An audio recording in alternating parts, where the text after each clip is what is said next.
আসসালামু আলাইকুম সবাইকে। কেমন আছেন সবাই? আশা করি সবাই ভালো আছেন। আমিও আলহামদুলিল্লাহ ভালো আছি। আজকে নতুন একটা পিঠা রেসিপি নিয়ে আসছি, আশা করি সবার কাছে ভালো লাগবে। আর এই পিঠাটা কিন্তু খেতে অনেক মজা। আপনারা বাসায় একবার হলো ট্রাই করে দেখবেন, খেতে কিন্তু অনেক ভালো লাগে। আর নারকেল দিয়ে তৈরি করা খাবার এমনি তো একটু বেশি খেতে ভালো লাগে। এদিক দিয়ে আমি একটু পানি বসিয়ে দিলাম। এটা পরিমাপ অনুযায়ী আর কি কে কতটুকু বানাবে। তো আমি এখানে 2 কাপ পানি দিয়েছি, আর এখানে একটু সামান্য একটু জর্দার রং দিয়েছি রং করার জন্য। তো জর্দার রংটা আসলে একটু ঠান্ডা পানি দিয়ে যদি গুলিয়ে দিতাম তাহলে একটু এই যে দলা দলা হয়ে আছে ওইটা আর কি আর হতো না। যাই হোক, ওটা সমস্যা নাই, যখন আটাটা করব তখন আর কি জর্দার রংটা মিশে যাবে, সমস্যা নাই। তো এদিক দিয়ে কিন্তু চাউলের গুঁড়া দিয়ে দিয়েছি। তো আজকে পিঠাটা তৈরি করতে কিন্তু শুধু চাউলের গুঁড়া লাগবে। আর এখানে কিছু পরিমাণ চাউল ভেজে নিয়েছি, আর নারকেল কুড়িয়ে নিয়েছি একটার অর্ধেক আর কি।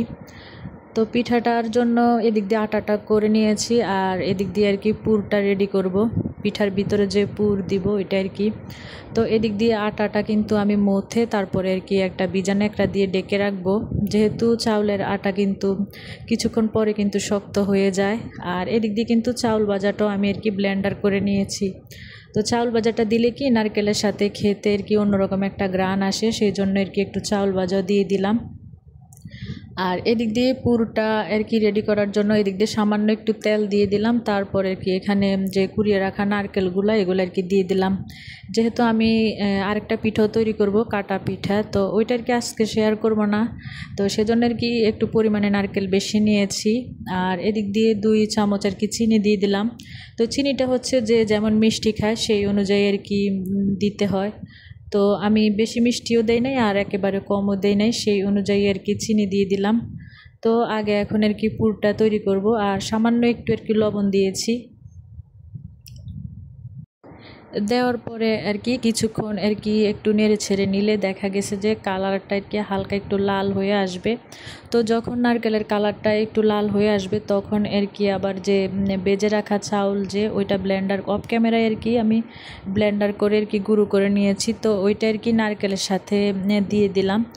তাতে কি হয়, কালারটা আর কি আরও একটু সুন্দর হয় আর কি। তো ভেজে রাখা যে চাউলটা গুঁড়া করেছিলাম তো সেটা দিয়ে আবারও আর কি নারকেলের সাথে মিক্স করে কিছুক্ষণ আর কি একেবারে আর কি ভেজে নিব।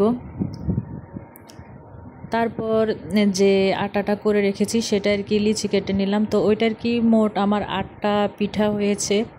তো এটা কিন্তু সাইজ অনুযায়ী করা যায়, আরও একটু ছোট করলেও করা যায়, আর একটু বড় করলেও করা যায়। তো আমি মিডিয়াম সাইজে করেছি, আমার মোট আর কি 8টা পিঠা হয়েছে।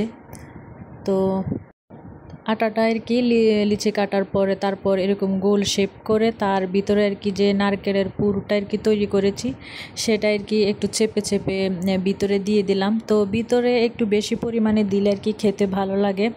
আর দেখা গেছে যদি নারকেলটা কম হয় তাহলে কিন্তু খেতে আর কি তত একটা ভালো লাগে না। সেজন্য আর কি নারকেলের পরিমাণটা চেষ্টা করবেন একটু বেশি পরিমাণে দেওয়ার জন্য, নারকেলটা দিলে খেতে আর কি একটু ভালো লাগে। তো এটা কিন্তু খুব সুন্দর করে আর কি হালকা হাতে আর কি গোল করে নিতে হবে। তারপর আর কি একটা শলার সাহায্যে আর কি ডিজাইন বলতে আর কি চারদিকে আর কি লম্বা করে শেপ দিয়ে, তারপর যেহেতু এই পিঠাটার নাম আসলে আমি নিজেও জানি না, তো এই পিঠার নাম আমি নিজে দিয়েছি আর কি কুমড়ো পিঠা।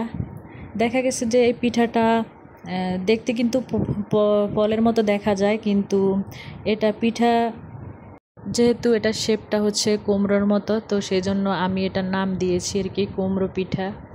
তো আপনারা বলবেন তো যে আমার কুমড়ো পিঠা নাম দেওয়াটা কেমন হয়েছে।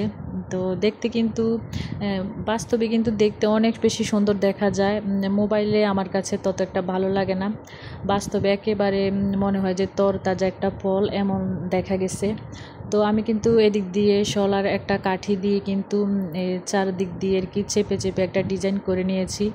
আর যাতে যেহেতু পিঠাটা আমি আর কি বাপে দিব, এটা কিন্তু তেলে ভাজা হবে না, সেজন্য আর কি উপর দিয়ে একটু তেল দিয়ে আর কি মেখে দিলাম, বা ব্রাশ থাকলে ব্রাশ করেও দেওয়া যায়। তো আমার কাছে যেহেতু ব্রাশটা নেই এখন, তো আমি হাত দিয়ে আর কি উপর দিয়ে একটু তেল আর কি মেখে দিয়ে দিলাম। আস্তে আস্তে এরকম করে কিন্তু আমি আর কি সবগুলা পিঠা আর কি বানিয়ে নিলাম। তো যে যেখান থেকে আমার ভিডিওটি দেখছেন, যদি আমার ভিডিওটা ভালো লাগে বা আমার এই পিঠা রেসিপিটা যদি আপনাদের কাছে ভালো লেগে থাকে, প্লিজ একটা লাইক দিবেন আর সম্পূর্ণ ভিডিওটা দেখার অনুরোধ রইল।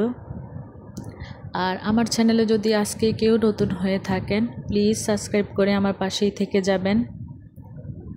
ও আর একটা কথা বলতে তো ভুলেই গেছি, যে পিঠার উপরে যে কালো অংশটা দেখতে পাচ্ছেন সেটা কিন্তু লবঙ্গ, আমরা আর কি লং বলে থাকি। তো এটা আর কি লবঙ্গ, দেখার সৌন্দর্যের জন্য একটা করে আর কি লবঙ্গ মাঝখানে দিয়ে দিলাম, যাতে আর কি দেখতে আর কি বেশি সুন্দর লাগে। তো এদিক দিয়ে কিন্তু আমি একটা পাতিলে পানি গরম করে রেখে দিয়েছিলাম। তো পানিটা যখন বলক চলে আসছে, তখন যে রাইস কুকারের উপরে যে একটা ছাঁকনি থাকে সেটা দিয়ে আর কি আমি এটা ভাপে দিয়ে দিলাম। তো পিঠাটা বানাতে কিন্তু বেশিক্ষণ সময় লাগে না, 10 মিনিটের মতো আর কি সময় লাগে। তো কিছুক্ষণ পরে আমি একটা কাঠি দিয়ে দেখলাম যে পিঠাটা হয়েছে কি না। তো না, দেখলাম আমার পিঠা কিন্তু হয়ে গেছে। তো এটা এখন আমি নামিয়ে নিব। আর এই পিঠাটা কিন্তু একেবারে গরম গরম খেতে হয়, ঠান্ডা হলে কিন্তু এই পিঠাটা খেতে ভালো লাগে না। তো আপনারা একবার হলো বাসায় এইভাবে বানিয়ে দেখবেন, দেখতে যেমন সুন্দর, খেতেও কিন্তু ততটাই মজা। আর অবশ্যই জানাবেন আমার এই কুমড়ো পিঠা কেমন হয়েছে। আজকে ভিডিও আর বেশি বড় করব না। তো সবাই ভালো থাকেন, সুস্থ থাকেন। আজকে এই পর্যন্তই। আল্লাহ হাফেজ।